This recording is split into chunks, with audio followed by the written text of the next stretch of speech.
suliranin, lahat ay aking kakayanin, pagkat ikaw ay kapiling. Subukin man ng panahon, mananatili sa'yo, Panginoon.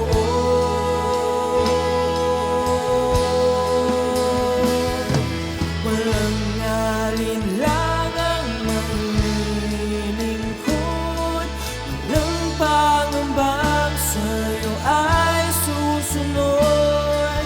Hindi susuko at hindi ito, patuloy lamang sa iyo, Panginoon.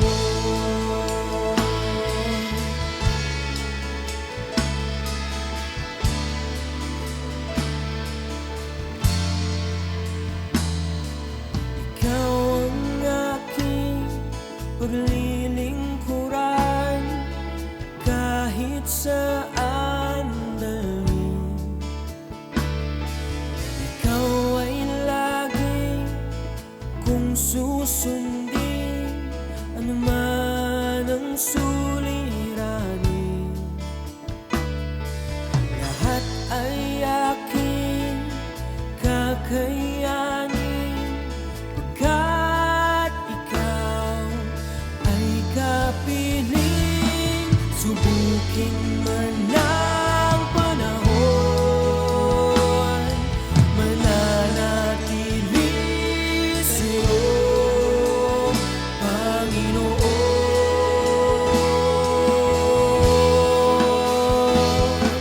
Walang alinlangang maglilingkod, walang Gandang gabi po sa ating lahat. Tayo po ngayon ay nasa Tinig ng Pag-asa na kung saan ay sama-sama po nating pag-aaralan muli ang salita ng Panginoon. By the way, ako nga po pala si Pastora Irene Lugmaw Magluyan na nakabase po kami mag-asawa ni Pastor John sa J. Blue Bonbon, Calapan City, Oriental, Mindoro. At sa mga nanonood po at sumusubaybay sa programang ito, nais ko po kayong pasalamatan dahil patuloy po kayong tumatangkilik at wala po kayong sawang sumusubaybay.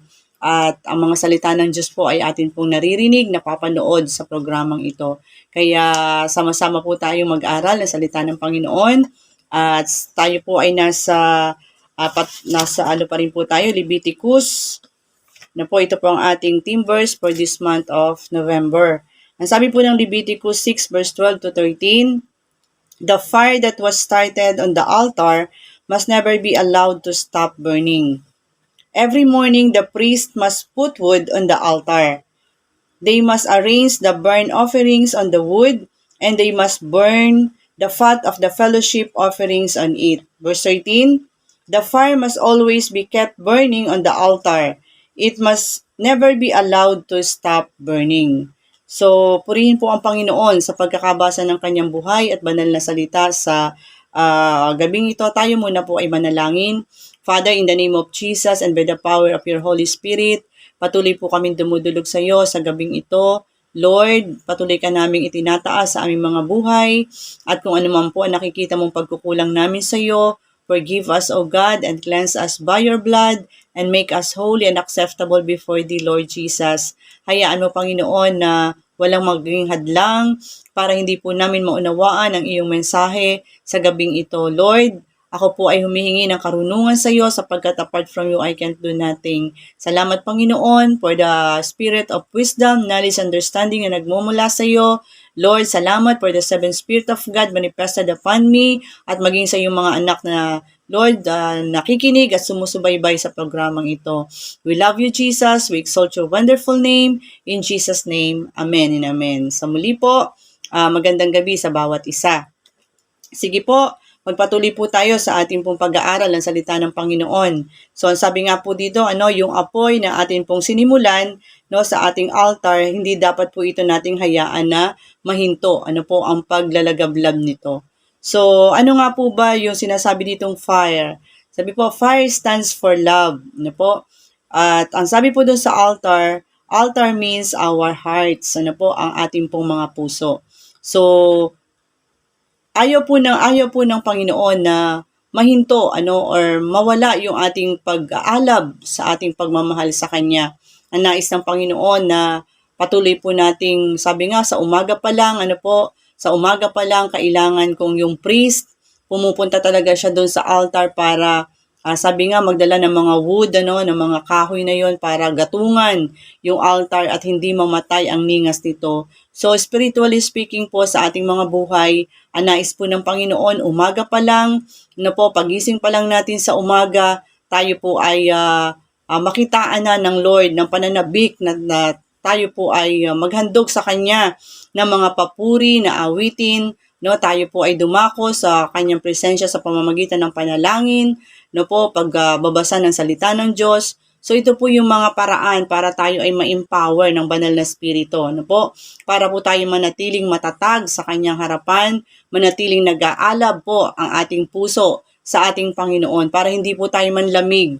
Kasi ang mga Kristiyanong nawawala sa pananalangin, ang mga Kristiyano na kulang sa prayers, sa pagbabasa ng salita ng Diyos or pagpo-worship sa Kanya, ito po yung mga Kristiyanong madaling tumalikod sa Panginoon kasi wala po silang wala silang gatong na ginagawa para yung kanilang pagpupuri o yung kanilang relasyon sa Panginoon ay patuloy na mag-alab.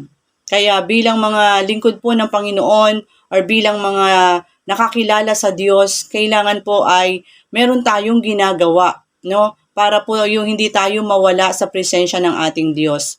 Meron tayong sacrifices na dapat gawin kapag mahal po natin ang Panginoon. Di po ba kapag mahal mong isang tao, meron kang ginagawang sakripisyo para patunayan kung gaano mo siya kamahal. So, ganun din po tayo sa Panginoon. Kung mahal po natin ang Diyos, we need to sacrifice. Yung pagising natin sa umaga, kailangan ay gumising tayo para tayo po ay makapanalangin. Kasi kung late na po tayo magigising, tapos may work tayo, syempre magmamadali tayo, wala na po tayong time para mag-pray. Samantalang kung tayo po may sakripisyong ginagawa na ina-alarm po natin yung ating cellphone na pagdating ng 3 o'clock, ito yung magandang time para po makipag-communicate tayo sa Panginoon.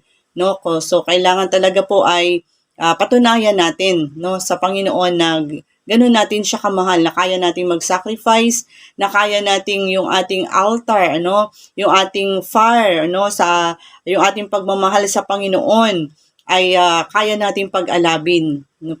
So, sabi nga po dito, how can we keep our fire burning? Paano po ba natin mapapanatili ang apoy na naglalagablab or nagliliyab? Ito po yung title natin for this evening. Ang sabi po sa number 1, commune with the Lord. Commune with the Lord. So, makipag-usap tayo sa Panginoon. Katulad nga po na sinabi ko kanina, napakahalaga po na meron tayong communication with the Lord. Kasi kung wala po tayong communication kay God, ay madali po tayong malalapitan ng kaaway, Meron po tayong sandata na kulang kapag tayo po hindi nananalangin because di po ba prayer is the best weapon to win the unseen battle, Di po ba ang panalangin ay isang mabisang sandata para po mapaglabanan natin yung mga bagay na hindi natin nakikita sa mundong ito para po tayo magtagumpay. Kaya ito po yung mabisang weapon natin yung panalangin at pakikipag-communicate sa ating Diyos na buhay. So sabi po ng Psalms 90 verse 14, satisfy us in the morning with your steadfast love. So, yung atin pong prayer palang ginagawa sa Panginoon, ito yung nagbibigay ng satisfaction sa atin. Na para bang kapag nakausap mo ang Lord, umaga pa lang, para bang ang saya-saya mo. Ramdam po natin yun, 'di ba? Parang ang ganda-ganda ng ating umaga, na kahit na medyo pangit yung makakaharap mo sa umaga, kahit may mga pangyayari na hindi ka nais-nais, pero kapag inuna mo ang Lord, nakipag-commune ka sa Kanya, nakipag-communicate ka na sa Kanya, ay ma-overcome mo, yung mga pangit na pinapakita ng kaaway sa'yo. Kasi nga, nauna na natin ng Lord kumbaga, nakapag full charge na tayo, Kaya, napakadali na nating kumbaga i-manage yung mga bagay na mangyayari. So sabi doon, sabi nga po ni David, kung umagay ipadama iyong wagas na pag-ibig at sa buong buhay namin may galak ang aming awit. So kahit po si David, kahit siya isang hari, nandun pa rin yung kanyang pagnanais na maipadama sa Lord yung kanyang wagas na pagmamahal. Po, 'di ba si David, sabi nga kahit siya isang hari, hindi po siya nahihiyang sumayaw sa Panginoon. Hindi po siya nahihiya na umawit sa Diyos sapagkat alam niya, kilala niya kung sino ang Diyos na kanyang sinasamba. Diyos na mahabagin, Diyos na nagpapala, Diyos na maaasahan sa lahat ng sandali. Si David kahit siya'y nagkasala, pero nanatili siya na nagpakumbaba siya sa Panginoon. Lumapit siya sa Diyos, humingi siya ng tawad at pinatawad siya ng Panginoon at hanggang sa maramdaman niyang muli yung presence ni God. Kasi para sa kanya, mawawalan ng kabuluhan ang lahat ng ginagawa niya kung hindi niya ma-feel yung presence ni God. Kaya nga po siya, di ba? Siya po yung tinawag na a man after God's own heart. Siya yung tao na kumbaga malapit sa puso ng ating Panginoon. Bakit? Dahil sabi nga siya ay nananampalataya sa Diyos at siya ay may puso na laging handang magpuri at sumamba sa ating Panginoon.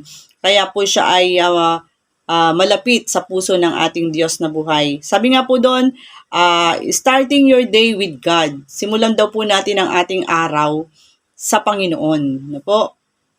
At sabi doon, sa ating pong pakikipag-commune with the Lord, we must be humble before Him. Kailangan po tayo ay nagpapakumbaba muna sa Kanyang harapan. Sa ating pong paglapit sa Diyos, sa ating pong pakikipag-usap sa ating Panginoong Diyos, hindi, kailangan po ay andun yung ating humble heart. Kung tayo ay may kinagagalitan, kung tayo may kinasasamaan ng loob, hindi po tayo pwedeng makipag-usap sa Diyos, Hindi po tayo pwedeng humiling sa Panginoon ng mga bagay-bagay kung ang puso natin ay marumi sa Kanyang paningin. Ano pong dapat nating gawin? Kailangan po natin munang magpakumbaba, magpalinis ng ating mga puso at ng ating kaisipan. At isuko natin sa Panginoon yung mga bagay na ayaw naman nating gawin, yung ating mga kahinaan. Sa ganoon, kapag tayo po'y nanalangin sa Diyos, madali po niya itong matutugon dahil tinitingnan niya po ang ating puso na may kalinisan. Amen? At ang sabi nga po doon, we need to sacrifice like Jesus. Sa ating pong pakikipag-communicate kay God o pakikipag-commune sa Panginoon, kailangan daw po natin ng sakripisyo, katulad ng ginawa ni Jesus. Di po ba si Jesus during that time, yung siya nandito pa sa lupa, ginagawa niya ang kalooban ng Ama? At sabi nga po doon, yung ating team nung last January, sa Mark 1 verse 35, very early in the next morning, long before daylight, Jesus got up and left the house. He went out of the town to a lonely place or a quiet place where he prayed. So, makita po natin, maging si Jesus, noong mga panahon na yon ay natutunan din po niya na magsakripisyo, na gumising ng madaling araw, para siya ay humanap ng isang lugar na tahimik, na kung saan doon siya makakapanalangin at makikipag-usap sa Diyos Ama. So, kahit nga po siya Diyos na, pero sa kanyang pagkakatawang tao, naranasan niya po yung ating mga nararanasan. Kaya hindi po exempted tayo na hindi natin pwede sabihin, ay kasi Diyos siya, kaya ginagawa niya yon. No. Tayo po mga tao, tayo nga po dapat yung doble yung gawin nating pakikipag-niig sa ating Panginoon. Lalo na po ngayon, di ba? Napakarami po nating dapat ilapit sa Panginoon. Hindi lamang po yung ating sarili, yung ating pamilya, kundi maging ang ating bansang Pilipinas. Dapat andun po yung prayer natin kung paano i-redeem ng Lord yung ating land. Kung paano baguhin ng Diyos yung pamamahala ng ating mga namumuno. So, napakarami pong dapat nating ilapit sa Diyos, idulog. Kaya kung tayo po ay may puso na laging nananalangin, katulad nga po ng ginagawa namin ng mga pastors sa Don't Watch every day, from Monday to Friday, ay nakaka-bless po dahil kumbaga po ay nilalagay ng Lord sa puso namin yung kabigatan, hindi lamang po para sa aming pamilya, kundi para sa kapakanan ng maraming tao. Maging kayo na alam ko po na nanonood sa programang ito, kayo po ay kabahagi sa aming mga ipinapanalangin sa araw-araw, no? Dahil yung J Blue family, lagi po yung kasama, ano po, yung mga leaders and workers natin, yung mga members, na po, yung ating mga pastors. So, lahat po yan ay sinasama natin sa pananalangin. Bakit? Dahil naniniwala po kami na yung sama-samang pananalangin o yung corporate prayer, malaki po ang nagagawa nito. Na po, yung kayang hipuin nito ang puso ng Diyos, no, para po siya itumugon sa ating mga idinadalangin. So, ano pong kailangan lang natin? Talaga na yung ating commitment sa Lord gawin po natin, ano? Yung ating connection sa Lord dapat laging naroroon. At ang sabi nga po dito, number 2, how can we keep our fire burning? Number 2, we must be hunger and thirst in the Word of God. So, kailangan po nating magutom or mauhaw sa salita ng Panginoon. Nasabi po dito, kumbaga parang nag-crave po tayo sa pagkain, di ba? Pag gustong-gusto mo yung isang pagkain, talagang meron kang ginagawa para ito'y makuha mo. Halimbawa, gusto mo yung hinog na mangga or hilaw na mangga, isaw-saw sa bagoong, nangasim ako, isaw-saw sa bagoong or sa alamang, di ba? Parang talagang nag-crave ka para sa pagkain na yon, no? Kaya naman gustong-gusto mong kainin at gumagawa ka talaga ng way para ito'y makuha mo, magawa mo at makain mo. So ganun din daw po sa ating Panginoon, ano?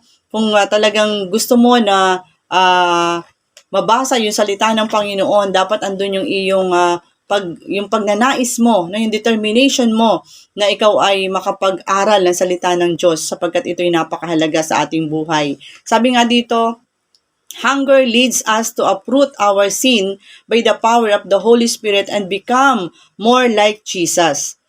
This is sanctification. So, yun po daw ating pagkagutom, naglilids ito para ma-uproot or matanggal yung mga kasalanan, no, sa pamamagitan ng kapangyarihan ng banal na spirito at maging katulad po tayo ni Jesus. Siyempre po, kapag tayo po ay babad sa salita ng Panginoon, yung mga kasalanan, na naroroon sa ating puso ay nawawala, natutunaw. Bakit? Kasi nga yung salita ng Diyos na makapangyarihan naroroon sa ating puso. Kaya nawawala ng puwang yung mga kasalanan na yon. Na-uproot yun, nabubunot yun, natatanggal yun. Dahil sa atin pong pagbababad sa presensya o sa salita ng ating Panginoon na nasa atin pong puso. At ang sabi nga po doon, nagagawa po ito dahil sa kapangyarihan ng banal na spirito na nasa sa atin. At yun, nagiging katulad tayo ni Jesus. Kapag tayo laging nakikipag-commune kay Lord, kapag tayo laging gutom or uhaw sa salita ng Panginoon, nagiging kamukha na tayo ng Panginoon. Ibig sabihin, unti-unti, binabago tayo ng Lord from glory to glory, at nagiging holy tayo sa kanyang harapan.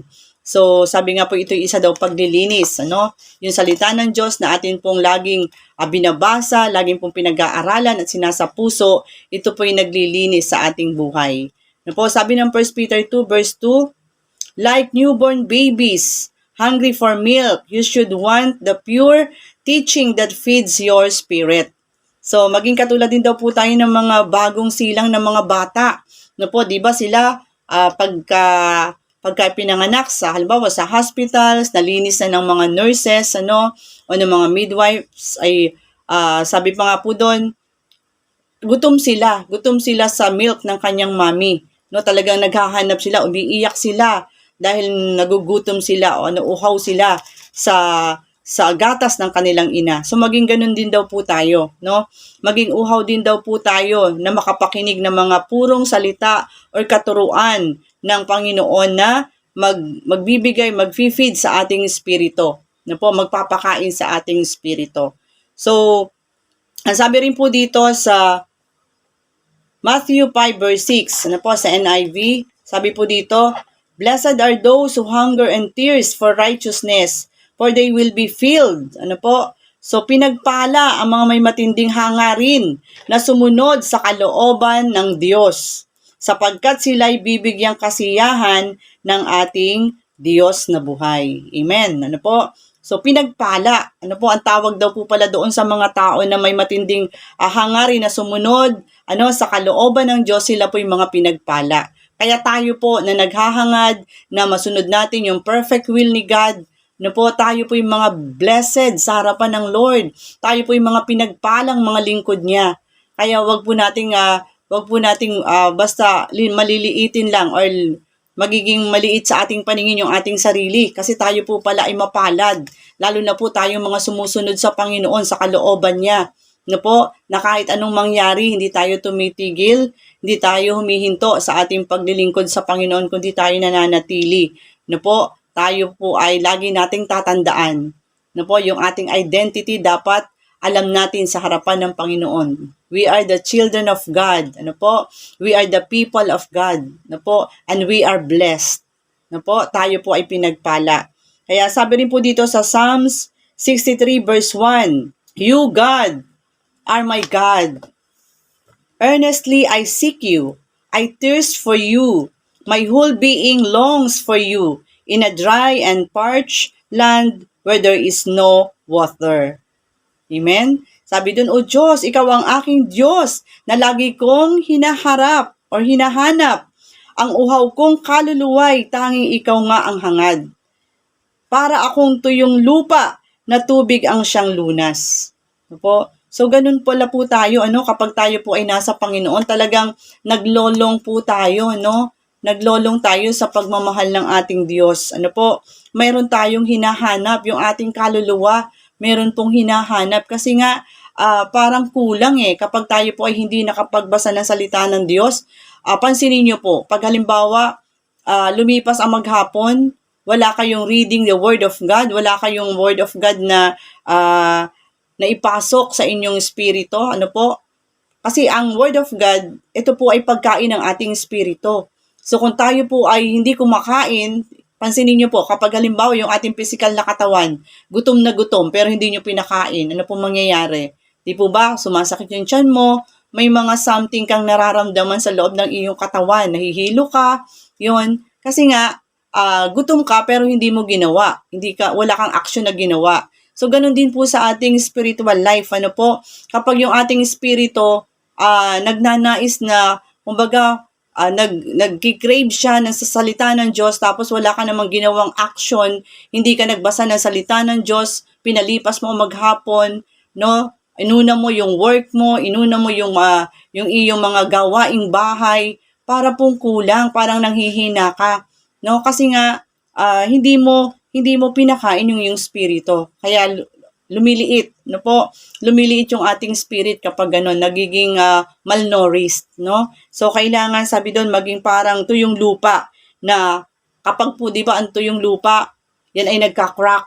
So, kapag pumatak po yung ulan, doon lang siya uli, bumabalik yung kanyang normal na, kung titingnan po natin, yung kanyang normal na shape, So, ganun din po tayo, nagiging abnormal yung ating spirito, Hindi siya nagiging normal kapag hindi po natin ito finifeed ng Word of God.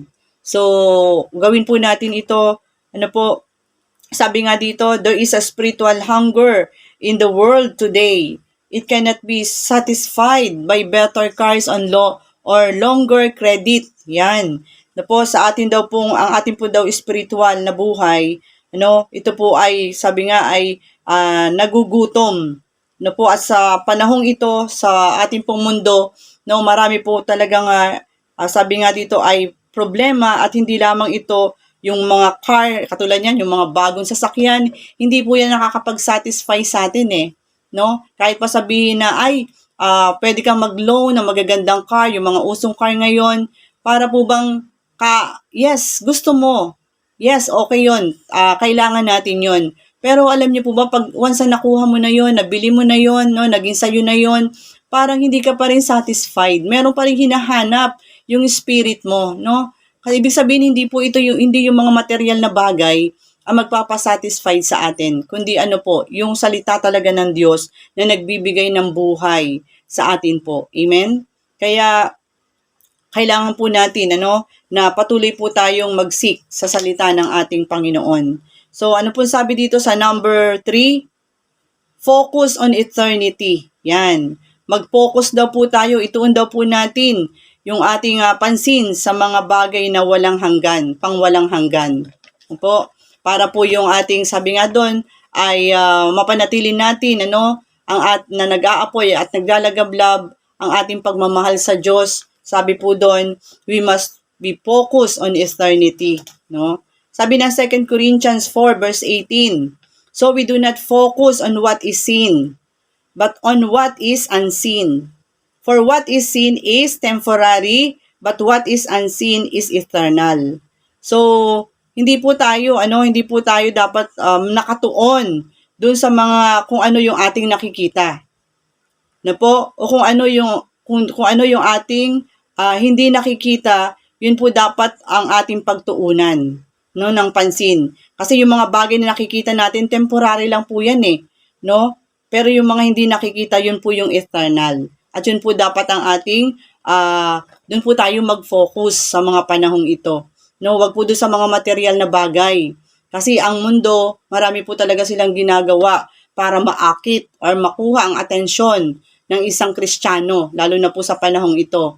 Dahil ang kaaway, kumbaga double work siya, doble yung pagkilos niya. So dapat po tayong mga Kristiyano, malakas yung discerning spirit natin, Kaya kung tayo po'y laging naka-tune in kay Lord, lagi po tayong, sabi nga, nakikipag-communicate sa Kanya, lagi po tayong hunger and thirst sa Kanyang salita, mapopokus natin yung ating kaisipan, yung ating puso sa mga bagay na pang walang hanggan. At ano po ba yung bagay, sabi nga po doon, ano po ba yung eternal? Something without a beginning or an end. Pag sinabi pong eternal, ito yung mga bagay na walang simula or walang katapusan. Katulad ng kalangitan. Yan. So tingnan natin yung mga bagay na hindi kukupas or lilipas sa mundong ito. Tingnan natin yung mga heavenly knowledge, yun po ang design natin. Heavenly wisdom, yung joy, na walang sukat paglagyan. So yung mga makalangit,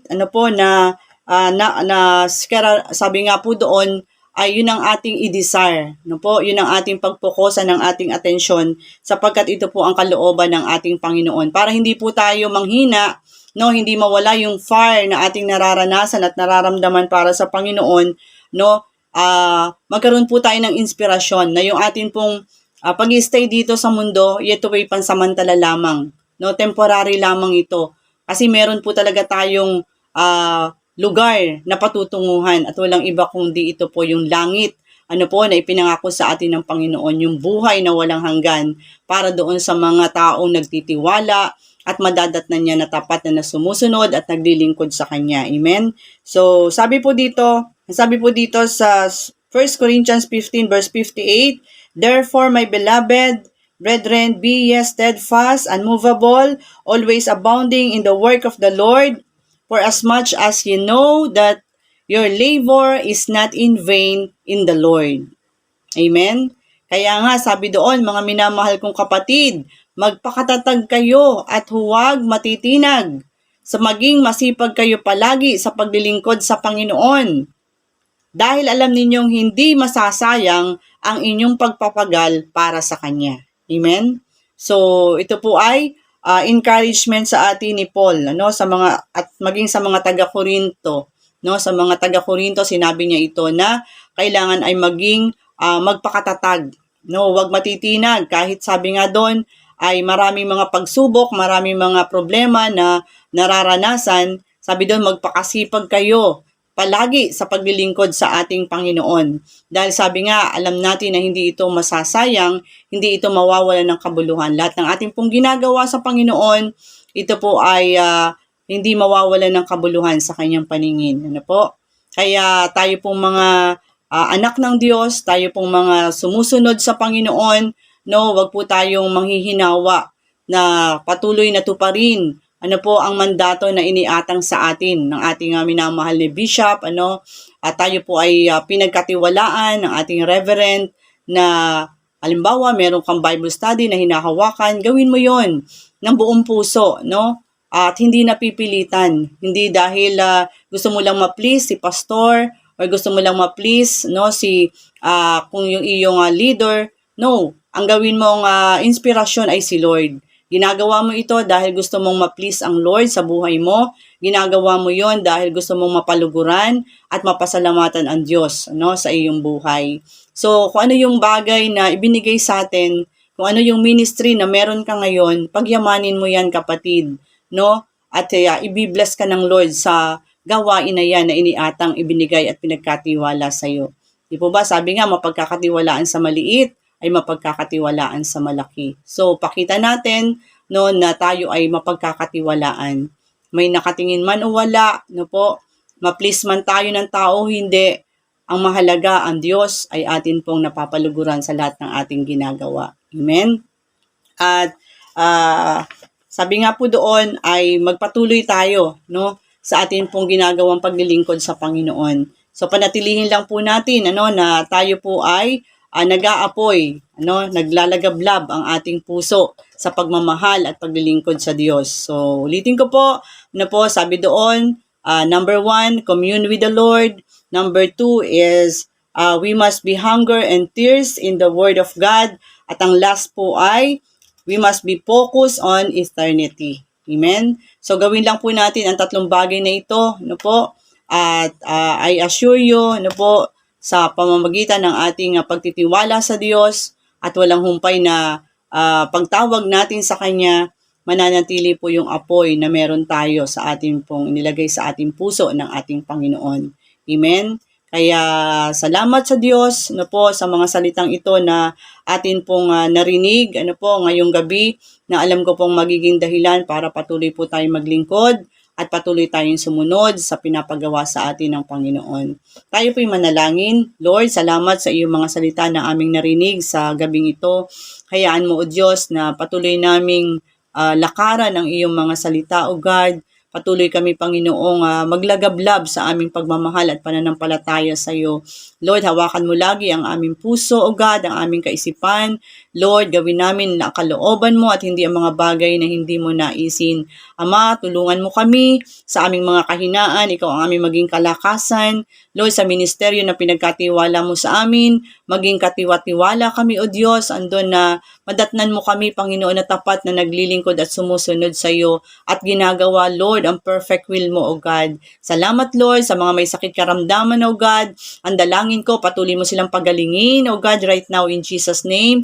I speak healing to them in the name of Jesus. I speak miracle healing in the name of Jesus. At Lord, patuloy mong i-touch, O God, ang body nila, Panginoon. Lord, anumang organs na naapektuhan. Lord, anumang abnormality sa loob ng kanilang katawan. Lord, tunawin mo yun ng kapangyarihan sa pangalan ni Jesus, sa pangalan ni Jesus.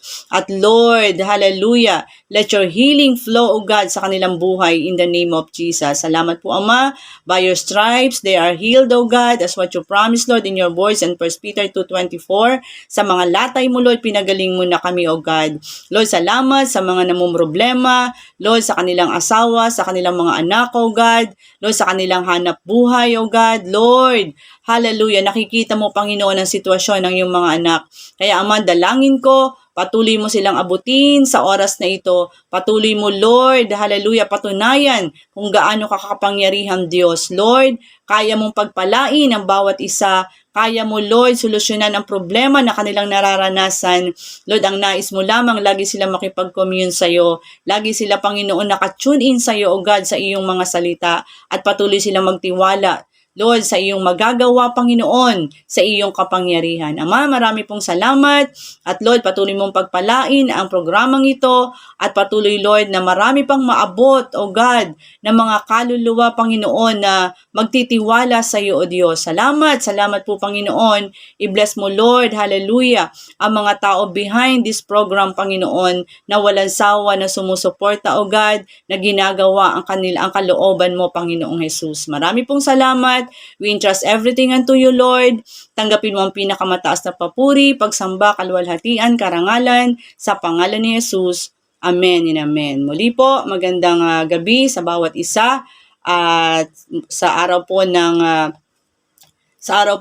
Huwebes, tayo po'y muling manood ng Tinig ng Pag-asa. Dahil patuloy po ito magbibigay sa atin ng inspirasyon, ang mga salita ng Panginoon na ating naririnig. Maraming salamat. Muli, Bumabati po ako ng magandang gabi at pagpalain po ang bawat isa na patuloy nananatili sa presensya ng ating Panginoon. God bless us all. We love you.